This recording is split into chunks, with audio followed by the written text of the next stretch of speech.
Immediately ఇంకొక ride అయితే వచ్చింది. ఆ రైడ్ ని కూడా యాక్సెప్ట్ అయితే చేసేసాను. కస్టమర్ కి కాల్ చేద్దాం, తను ఎక్కడ ఉన్నారో కనపడలేదు నాకైతే. ఒక నోటిఫికేషన్ ఇచ్చాను, ఐ హావ్ టు అరైవ్ అని చెప్పేసి. మళ్ళీ కస్టమర్ కి కాల్ చేస్తే తను వీడియో కాల్ చేశారు భయ్య. ఏంట్రనైనా వీడియో కాల్ చేశారని చెప్పి చూస్తే తనేమన్నారంటే, అన్న కొంచెం లొకేషన్ తప్పు పెట్టాను, ఒక 100 మీటర్స్ ముందుకెళ్తే లెఫ్ట్ సైడ్ లో ఒక షాప్ ఉంటుందన్న, ఆ షాప్ లో ఒక మెటీరియల్స్ ఇస్తారు, దాన్ని కలెక్ట్ చేసుకోండి, ఆ పార్సల్ ని డెలివరీ చేసేయండి అన్నారు. మొత్తానికి అటు తిరిగి ఇటు తిరిగి షాప్ దగ్గరికి అయితే వచ్చేస్తాను, కానీ షాప్ లో ఎవరు లేరు. షాప్ కి ఒక కాలింగ్ బెల్ ఉంది, కాలింగ్ బెల్ పైన ట్యాప్ చేసిన కొంత టైం కి ఒక మేడం గారు అయితే వచ్చారు. ఈ 2 కవర్స్ ని మనం డెలివరీ చేయాలి. నిజానికి పార్సల్ సర్వీస్ ఇక్కడ వైజాగ్ లో లేరెట్టే ఉంది. ఈ customer sir bike taxi book చేసుకుని పార్సల్ డెలివరీ చేయమంటున్నారు.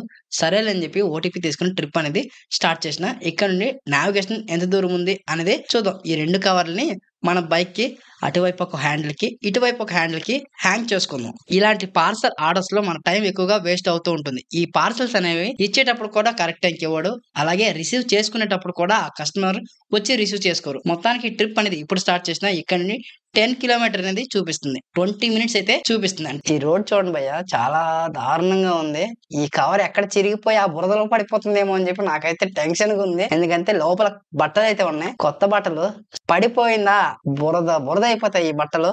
సో అందుకోసమే చాలా స్లోగా వెళ్తున్నాను. సో యాక్చువల్లీ వెనక బ్యాగ్ ఉంటే బాగుంటుంది, బట్ బ్యాగ్ లేదు, ఫ్రంట్ పెట్టుకోవడానికి కూడా ఆప్షన్ లేదు. అందుకోసమే మీలో కొంతమంది అన్న నేను బైక్ టాక్సీ కోసం కొత్త బైక్ కొనాలా, సెకండ్ హ్యాండ్ బైక్ కొనాలా, ఏ బైక్ కొంటే బాగుంటుంది అని చెప్పి అడుగుతున్నారు. ఈ బైక్ టాక్సీ కోసం ఒక కొత్త బైక్ కొనమని నేను సజెషన్ చేయను. ఎందుకంటే ఇందులో బిజినెస్ ఎలా ఉందో తెలియకుండా మీరు ఎందుకు బైక్ కొంటారు. ఏదైనా ఫ్రెండ్ వెహికల్ తో ఒక 10 days వర్క్ చేయండి, నచ్చితే అప్పుడు కొత్త బైక్ అయినా కొనుక్కోండి, లేదా సెకండ్ హ్యాండ్ వెహికల్ అయినా తీసుకోండి.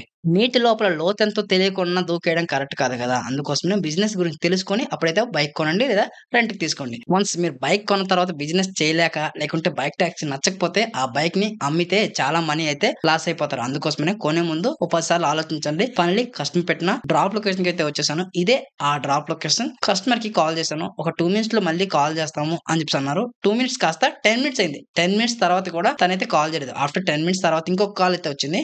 ఆ కాల్లో తను ఏమంటున్నారంటే, నేను వేరే వాళ్ళకి పంపిస్తున్నాను, ఇంకాస్త వెయిట్ చేయండి, తను వచ్చి ఆ పార్సల్ ని పిక్ చేసుకుంటారు అని చెప్పి తనైతే చెప్తున్నారు. ఈ పార్సల్ డెలివరీలో ఇది కామన్ ప్రాబ్లం లో అయిపోతుంది. డ్రాప్ లొకేషన్ కి వచ్చి 10 నిమిషాలు 15 నిమిషాలు వెయిట్ చేసిన తర్వాత వచ్చి మెటీరియల్ అయితే తీసుకుంటున్నారు. సో మొత్తానికి మేడం గారు అయితే వచ్చారు, ఐటమ్ అయితే డెలివరీ చేసాను. ఇప్పుడు ట్రిప్ అనేది ఎండ్ చేద్దాం. దాదాపు ఒక 15 నిమిషాలు వెయిట్ చేశాను. వెయిట్ చేసిన తర్వాత మేడం గారు అయితే వచ్చారు. వెయిటింగ్ చార్జెస్ ఏమైనా యాడ్ అవుతాయా లేదా చూద్దాం. 85 రూపీస్ బిల్ అమౌంట్ అయితే చూపిస్తుంది. మేడం గారు వచ్చారు, మేడం గారికి అయితే వెయిటింగ్ చార్జెస్ అనేవి అడుగుదాం. సో ఇస్తారో లేదో తెలియదు. పేమెంట్ కోసం నేను నా ఫోన్ పే క్యూఆర్ కోడ్ అయితే చూపించాను. తన ఎగ్జాక్ట్ 85 రూపీస్ మాత్రమే వేశారు. మేడం వెయిటింగ్ చార్జెస్ ఇస్తారా అంటే, వెయిటింగ్ చార్జెస్ అంటే ఏంటి అని అన్నారు. ఆ దెబ్బతో ఫీజులు ఎగిరిపోయి నేను అక్కడి నుంచి బయటకు వచ్చేసిన.